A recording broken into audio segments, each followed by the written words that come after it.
یہاں امانت کی ادائیگی اور دیانتدار سے متعلق ایک عبرتناک واقعہ پیش کر دینا فائدہ سے خالی نہیں ہوگا۔ بخاری شریف کے اندر اس واقعے کو 7 مقامات میں ذکر کیا گیا ہے۔ حضور اکرم صلی اللہ علیہ وآلہ وسلم نے حضرات صحابہ کے سامنے بنی اسرائیل کے ایک شخص کے اس واقعہ کو بڑے اہتمام سے بیان فرمایا ہے۔ واقعہ یہ ہے، بنی اسرائیل کا ایک شخص 1000 دینار کا ضرورت مند تھا۔ وہ سمندر پار کر کے دوسرے علاقے میں کسی صاحب حیثیت آدمی کے پاس پہنچا۔ اس سے جا کر 1000 دینار قرض مانگا۔ صاحب مال نے کہا کہ میں آپ کو پیسہ دے سکتا ہوں، لیکن گواہ کون ہے؟ آپ گواہ لائیے۔ اس شخص نے کہا، کفا باللہ شہیدا، میرے اور آپ کے درمیان میں اللہ ہی گواہ کافی ہے۔ تو صاحب مال نے کہا، بھائی پھر کفیل اور ذمہ دار لاؤ، تاکہ اگر آپ نے ادا نہیں کیا تو میں آپ کے کفیل سے وصول کر لوں گا۔ اس شخص نے پھر کہا کہ کفا باللہ کفیلا، میرے اور آپ کے درمیان اللہ ہی کفیل ہے۔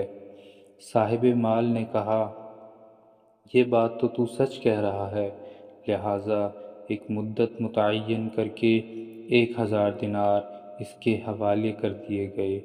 جب مدت پوری ہو جائے گی تو آپ ہمارا قرض ادا کر دیں گے۔ اس شخص نے کہا کہ ٹھیک ہے۔ پھر یہ شخص 1000 دینار قرض لے کر سمندر پار کر کے اپنے گھر پہنچ گیا اور اسے اپنی ضرورتیں پوری کیں۔ جب قرض کی مدت پوری ہو گئی تو وہ شخص قرض ادا کرنے کے لیے 1000 دینار لے کر قرض خواہ کے یہاں پہنچانے کے لیے روانہ ہو گیا۔ سمندر کے پاس پہنچ کر کشتیاں تلاش کرنے لگا، لیکن کوئی بھی کشتی نہیں ملی۔ اسے خدشہ محسوس ہونے لگا کہ خدا نخواستہ قرض ادا کرنے سے پہلے مدت پوری نہ ہو جائے۔ سمندر کے کنارے پر مارا مارا پھرنے لگا، کسی طرح کوئی سواری نہیں ملی۔ آخر کار مجبور ہو کر ایک لکڑی میں سوراخ کیا اور اس سوراخ کے اندر 1000 دینار اور ایک پرچی رکھی۔ پرچی کے اندر اس نے لکھا، اے سمندر، میرا قرض ادا کرنے میں تو ہی حائل ہو رہا ہے، لہٰذا میں اپنا قرض تیرے حوالہ کرتا ہوں، اب تو ہی ذمہ دار ہے۔ چنانچہ لکڑی کے سوراخ میں یہ پرچی اور 1000 دینار رکھ کر سوراخ بند کر دیے۔ اس کے بعد اس لکڑی کو اس سمندر میں یہ کہہ کر بہا دیا کہ لے، اب تو ہی ذمہ دار ہے، اور اللہ سے دعا کی، اے اللہ، میرا قرض کے ادا کرنے میں یہی سمندر حائل ہے، میں تجھے گواہ بناتا ہوں اور تو ہی گواہ ہے اور تو ہی کفیل ہے۔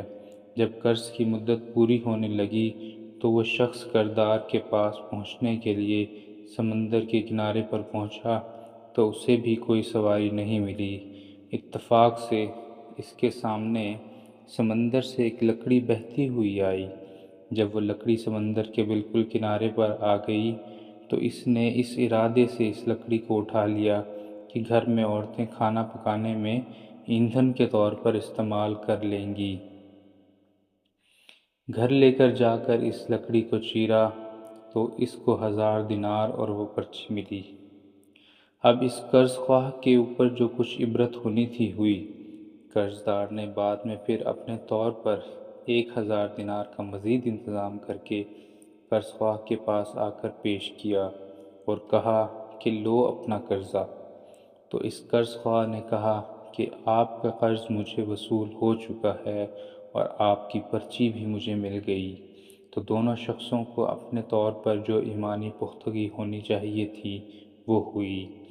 جو اللہ کے لیے ہوتا ہے، اللہ تعالیٰ سمندر اور درختوں کو بھی اس کے تابع کر دیتا ہے۔ جو اللہ کے لیے ہوتا ہے، اللہ اس کے لیے ہوتا ہے، اور اللہ بھی ایسے لوگوں سے حقیقی معنی محبت رکھتا ہے۔ اس کو اللہ تعالیٰ نے قرآن کریم کے اندر سے ارشاد فرمایا ہے۔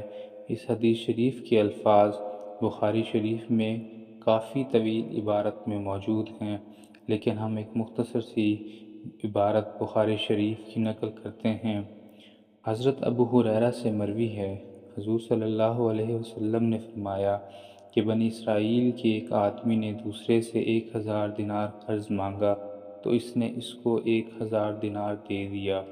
پھر قرض دار ادائیگی کے لیے روانہ ہوا تو سمندر پار کرنے کے لیے کوئی سواری نہیں ملی، تو اس نے ایک لکڑی لے کر سوراخ کیا اور اس میں 1000 دینار رکھ کر سمندر میں ڈال دیا۔ پھر قرض خواہ سمندر کی دوسری طرف سے آیا تو سمندر کے کنارے اسے ایک لکڑی ملی۔ اس نے اس لکڑی کو گھر والوں کے ایندھن کے کام کے لیے لیا۔ پھر حضور صلی اللہ علیہ وسلم نے پوری مکمل حدیث بیان کی۔ پھر جب اس نے اس لکڑی کو چیرا تو اس میں سے 1000 دینار کا مال پایا۔ اللہ تعالیٰ کی طرف سے اس کے ساتھ ہی غیب میں مدد اس لیے ہوئی کہ یہ اللہ سے محبت رکھتا ہے، اس لیے کہ امانت کی ادائیگی اللہ سے محبت کی علامت ہے۔